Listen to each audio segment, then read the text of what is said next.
Welcome back. আপনাদের সবাইকে স্বাগত জানাচ্ছি আমি রাসেল। আশা করছি আপনারা সবাই ভালো আছেন, ভালোর দলে আছেন।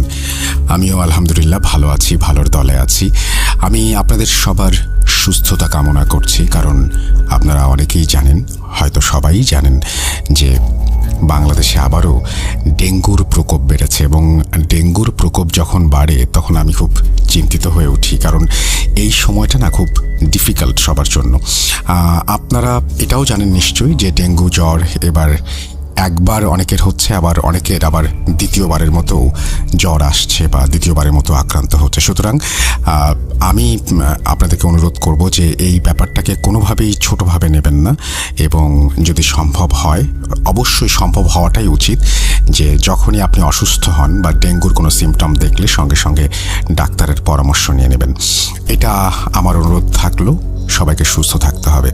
বৃহস্পতিবারের এপিসোড শুরু করছি। শুরুতেই জানাই, আমাদের আজকের এপিসোডে আমরা বেশ কিছু ঘটনা আপনাদেরকে শোনাবো, এবং সেই ঘটনাগুলো নিশ্চয়ই আমি বিশ্বাস করি যে আপনাদের ভালো লাগবে। যদি ভালো লাগে আমাদেরকে জানাবেন, যদি ভালো না লাগে সেটাও আমাদেরকে জানাবেন। আর আজকে খুব স্পেশাল একটা ঘটনা আছে আপনাদের জন্য। খুব স্পেশাল একজন মানুষই পাঠিয়েছেন সেই ঘটনাটি, সেটা আপনারা ঘটনা শুনলেই বুঝতে পারবেন। আমাদের পৃথিবীর বিভিন্ন জায়গা থেকে যারা আমাদেরকে শুনছেন তাদেরকে অনুরোধ করব ঘটনা পাঠান আমাদেরকে। আমাদের ইমেল অ্যাড্রেস russell.booth.com@gmail.com, এই অ্যাড্রেসে আপনার ঘটনা পাঠিয়ে দিন। আর বেশি কথা আসলে কারো শুনতে ইচ্ছা করে না, ঘটনাতে চলে যাই সরাসরি। আমাদের হ্যালোউইনের মাস চলছে, এবং আপনাদের জন্য স্পেশাল সব এপিসোড নিয়েই আসতে চাই এই মাসটিতে। সুতরাং আপনারা যদি আমাদের সাথে থাকেন তাহলে অনেকটা দূর একসাথে আমরা অতিক্রম করতে পারবো। এবং আপনারা জানেন যে আমরা বৃহস্পতিবার, শুক্রবার ছাড়াও আমরা মঙ্গলবারেও আপনাদের জন্য একটা এপিসোড নিয়ে আসি।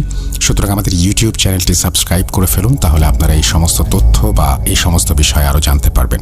কথা না বাড়িয়ে আমি সরাসরি চলে যাচ্ছি আমাদের আজকের ঘটনায়। প্রথম অধ্যায়। অন্ধকারাচ্ছন্ন ঘরের দুই কোণে দুইটি কাঁচের আবরণে প্রদীপ জ্বলছে। ঘরের ভেতরে বজ্রঝড়ের সাথে যেন এলোমেলো বাতাস বইছে। দেয়ালে টানানো কাচের ফ্রেমে মোড়ানো একটি ছবি মেঝেতে পড়ে কাঁচ ভাঙার তীব্র আওয়াজ যেন ঘরে উপস্থিত সবার কানের পর্দায় সূঁচের খোঁচার মতো আঘাত করছে। কিছুক্ষণ যেতে না যেতেই কোনায় লাগানো প্রদীপ দুটি মেঝেতে পড়ে চূর্ণ বিচূর্ণ হয়ে যায়।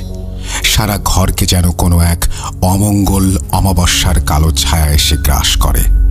হঠাৎ ঘরের জানালা বাইরে চলতে থাকা প্রচণ্ড ঝড়ের তাণ্ডবে খুলে যায়, আর ঠান্ডা দমকা হাওয়া ঘরে প্রবেশ করে। বজ্রপাতের ঝলকানিতে ঘরের ভেতরে কিছু একটার উপস্থিতি সাফ দেখা যাচ্ছিল। একটি ঘোড়া সামনের দুই পা উঁচু করে যেন তার সামনে থাকা কোনো কিছুকে কুর্নিশ করে অভিবাদন জানাচ্ছিল। ঘোড়াটির সামনের দুই পায়ে যেন স্বর্ণের কোনো অলংকার পরানো ছিল, যার ঝনঝন আওয়াজ মুহূর্তের মধ্যেই হারিয়ে যায় কোনো এক কালো শক্তির আওয়াজের তাড়নায়। হাতে তলোয়ার, লাল চোখ, ঘরের এক কোণে যেন ধারালো নখ বসিয়ে ঝুলে আছে সেই শয়তানি শক্তি। তলোয়ারে ফার্সি ভাষায় লেখা মৃত্যুদূত। ফাদার, ঈশ্বরের দোহাই, আপনি ওর নাম নেবেন না, ওর নাম কিছুতেই উচ্চারণ করবেন না। আপনি জানেন এর পরিণতি কি। ফাদার, এখান থেকে বের হয়ে আসুন। ঈশ্বরের ডাকে সারাদিন ফাদার, সারাদিন। ঘরের ভেতরে থাকা ব্যক্তিদের মধ্যে একজন এভাবেই অন্যজনের কাছে অনুরোধ করছিল। এই অনুরোধ সাধারণ কোনো অনুরোধ নয়, এই অনুরোধে ছিল বাঁচার আকুতি আর বাঁচানোর আকুতি। আসসালামু আলাইকুম রাসেল ভাই এবং প্রিয় লিসেনার্স, আমি সিফাত আলম আজ আপনাদের মাঝে একটি ঘটনা নিয়ে হাজির হয়েছি। আজকের ঘটনা আমি কালেক্ট করেছি আমার খুবই কাছের একজন মানুষের কাছ থেকে। সঙ্গত কারণে আমি তার নাম পরিচয় উল্লেখ করতে অপারগ, কেননা এই ঘটনার ভুক্তভোগী ছিলেন স্বয়ং তারই দাদা, যার জন্ম 1907 সালে। এই সত্য ঘটনার যিনি শেয়ার করেছেন তিনি ষাটোর্ধ্ব একজন গণিতবিদ। পরিচয় পর্বের ইতি টেনে সরাসরি চলে যাচ্ছি মূল ঘটনায়। রাসেল ভাইয়ের কাছে অনুরোধ, ঘটনার ভেতরের ভুল ত্রুটিগুলো দয়া করে ক্ষমা সুন্দর দৃষ্টিতে দেখবেন। শুরু করছি আজকের ঘটনা।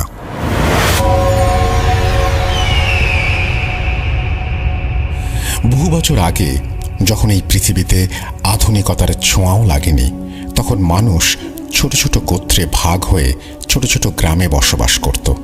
এক এক গোত্রের নিয়মকানুন, চাল চলন, বেশভূষা সব ছিল অন্য গোত্রের থেকে আলাদা।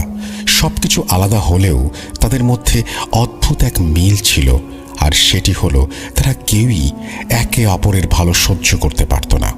এক গোত্রের ভালোয় অন্য গোত্রে খুশি প্রদর্শন করলেও মনে জমা থাকত তীব্র ক্ষোভের ঘনঘটা। গোত্রগুলোর সঠিক নাম আমার মনে নেই, ইতিহাস ঘেঁটে সেগুলো এখন তেমন একটা পাওয়া যায় না। কিন্তু কিছু ইতিহাস হারিয়ে গেলেও সেই ইতিহাসে করা মানুষের কৃতকর্মের ফলাফল সেই ইতিহাসকে দুনিয়ার বুক থেকে একেবারে বিলুপ্ত হতে দেয় না। কোনোভাবে সেই ইতিহাস যেন ফিরে আসে, তারই প্রমাণ আমার সাথে ঘটা এই ঘটনাটি। আজ থেকে 400 বছর আগে তিলাস নামের এক গোত্রের একজন খুব স্বাভাবিকভাবেই তাদের জীবন কাটাচ্ছিল।